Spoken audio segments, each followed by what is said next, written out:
Good morning दोस्तों। तो आज हम बात करते हैं वोमिटिंग यानी उल्टी के बारे में। ये क्या है? ये वोमिटिंग क्या है ना, किसी भी विषैले भोजन को करने से भी हो सकती है। यह एक प्राकृतिक प्रक्रिया है जो किसी भी कारण हो सकती है। इसका साइकोलॉजिकल कारण भी हो सकता है। होता है इसमें क्या है कि स्टोमक में सारे पदार्थ जो हम खाने के खाते हैं वो मुंह के द्वारा या नाक के द्वारा बाहर निकलना शुरू हो जाते हैं, रिफ्लेक्ट करके बाहर निकलना शुरू हो जाते हैं। इसी को हम उल्टी कहते हैं। जब हम जो टैबलेट हैं, जैसे इस टैबलेट में जिसके बारे में इसका वर्णन किया गया है, जैसे मेटोक्लोप्रामाइड साल्ट की जो टैबलेट है, जब इसका इस्तेमाल करते हैं तो इससे इसको रोक सकते हैं। तो ये जो है, ये जो कैटेगरी वाली मेडिसिन होती हैं इनको कहते हैं एंटी एमेटिक मेडिसिन, यानी उल्टी को रोकने वाली दवा। तो इसमें क्या होता है कि जब हम इस टैबलेट को खाते हैं तो क्या होता है कि हमारे जो स्टोमक में होने वाली क्रियाएँ हैं वो इसको दबा देती है और दबाने से आराम हो जाता है। इसके साथ ही इंटेस्टाइन के जो मोशन है उसकी भी गति को बढ़ाती है, जिससे खाना जल्दी जल्दी डाइजेस्ट हो जाता है। अब उसमें होता क्या है कि एसिटाकोलिन नाम का एक केमिकल होता है जो इसके सीक्रेशन को बढ़ा देती है ये टैबलेट, और जब इसका सीक्रेशन बढ़ जाता है तो इंटेस्टाइन की जो गति है, जो मोशन है, वो बढ़ जाती है। अब क्या है कि इसके अलावा जो मेटोक्लोप्रामाइड टैबलेट है उसको बहुत सारी और कारणों के लिए भी इस्तेमाल कर सकते हैं, जैसे नोसिया वोमिटिंग हो गया, और गैस्ट्रिक ऑप्टिंग यानी जो गैस की और भी समस्या उसके लिए, यानी कि स्टोमक का खाली हो जाना, और तुम्हारा हार्ट बर्न है, हिचकी है, उफरा सा महसूस होता है, उबकाई जैसे आती हैं, आधा सीसी का दर्द है। इंटेस्टाइन के कुछ रोगों में भी इसका प्रयोग करते हैं।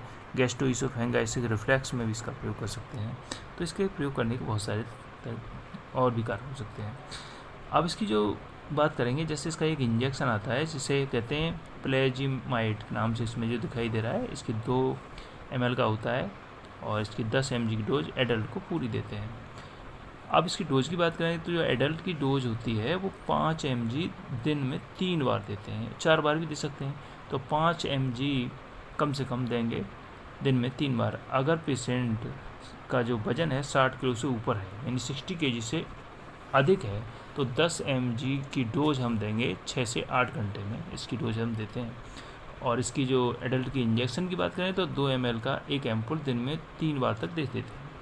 अगर बच्चों की बात करते हैं तो बच्चे जैसे 12 साल से ऊपर का बच्चा है तो हम इसका जो एडल्ट की डोज है उसकी हाफ दे देते हैं करके, और बच्चा अगर 12 साल से छोटा है तो उसकी डोज को हम इस तरह से डिवाइड कर देते हैं, जैसे दिया इसमें देख सकते हो, 0.1 mg पर kg पर डोज के हिसाब से 4 बार एक दिन में देते हैं।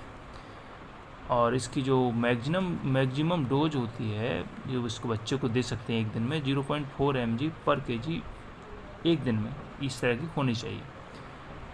और अगर बात करते हैं किसी और कारण से पेशेंट को और दिक्कत हो रही है तो हम इसकी डोज को जैसे मैक्सिमम डोज जो डोज होती है वो होती है 0.8 mg पर kg पर डे, इससे अधिक हम नहीं देते। और डोज इन कीमोथेरेपी, अगर कीमोथेरेपी जब कीमो लेते हैं, कुछ पेशेंट को कीमो दिया जाता है जैसे कैंसर की वजह से या कोई और भी कारण से, तो इसको कीमो देने से पहले या कीमो देने के बाद में जो डोज दी जाती है 2 से 3 mg पर kg पर डोज के हिसाब से पहले या बाद में इसको कीमो के इसे दिया जाता है। और टैबलेट की जो बात करते हैं, जैसे हमें पेशेंट को देनी है, जैसे 12 साल से और 18 साल के बीच का कोई बच्चा है तो उसको हम टैबलेट देते हैं। तो टैबलेट पे क्या एक लाइनिंग होती है, वो आप देख सकते हैं, जैसे टैबलेट के बीच में जो लाइनिंग इसी के लिए होती है कि जैसे हम बिल्कुल इक्वल पार्ट में से तोड़ सकें, उस लाइनिंग से बीचों बीच से तोड़ सकें, इसके लिए इसमें एक टैबलेट भी होती है।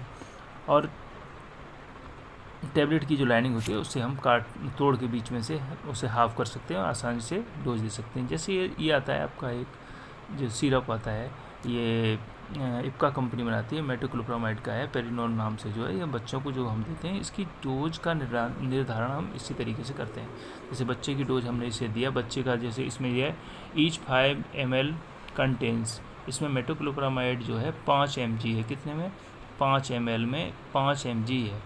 तो बच्चे को हमें कितना देना था, जैसे उसके वेट के हिसाब से, तो वेट हमने देखा था कि कितना वेट है उसके हिसाब से हम इसमें डिवाइड कर सकते हैं। तो ये सिरप बड़े आसानी से 5 किलो का बच्चा है या 10 किलो का बच्चा है, जितने का भी है उसे हम आसानी, जैसे कि बच्चा का वज़न जो है 10 किलो है और हमें इसमें 5 ml में 5 mg है और 10 किलो का बच्चा है, तो हम उसकी डोज को कैसे कैलकुलेट करेंगे।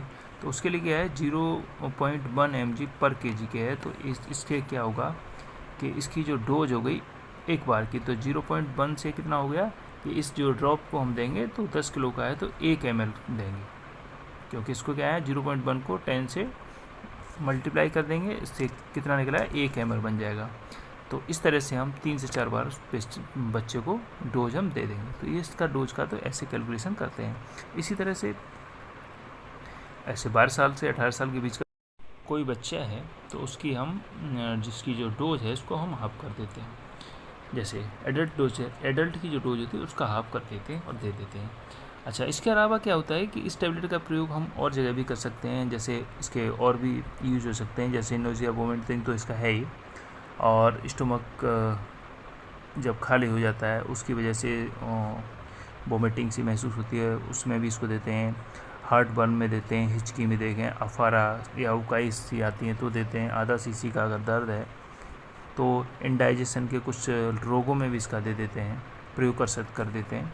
तो गैस्ट्रोइसोफेगाइटिस रिफ्लैक्स है तो उसमें भी इसका प्रयोग करते हैं। इसके प्रयोग तो हम बहुत जगह कर सकते हैं। ब्रेस्ट फीडिंग जो कराती हैं महिलाएं, अपने बच्चों को दूध पिलाती हैं, तो वो इसको अगर पिलाएंगी तो इसका जो असर है बच्चे जो दूध पीते हैं उसमें पहुंच सकता है। तो इसमें थोड़ा सावधानी रखनी है। और साथ ही इसके जो साइड इफ़ेक्ट कुछ हैं, जैसे कॉमन साइड इफ़ेक्ट हैं जो बहुत ज़्यादा होते ही हैं, कभी कभी जल्दी से देखने को मिलते हैं, जैसे नींद का आना, थकान या बेचैनी, इसके कॉमन साइड इफ़ेक्ट हैं। और इसकी जो ब्रांड की जो बहुत सारी कंपनियां जो ब्रांड बनाती हैं वो है पेरिनॉर्म, रेगन, रेगी, एविनॉर्म, बोमिनॉर्म, मैक्सिरॉन, मेट्रोटेड सिरप, और ये इंजेक्शन है तो बहुत सारे इंजेक्शन भी इसके आते हैं। तो इसका मेन प्रयोग यही होता है।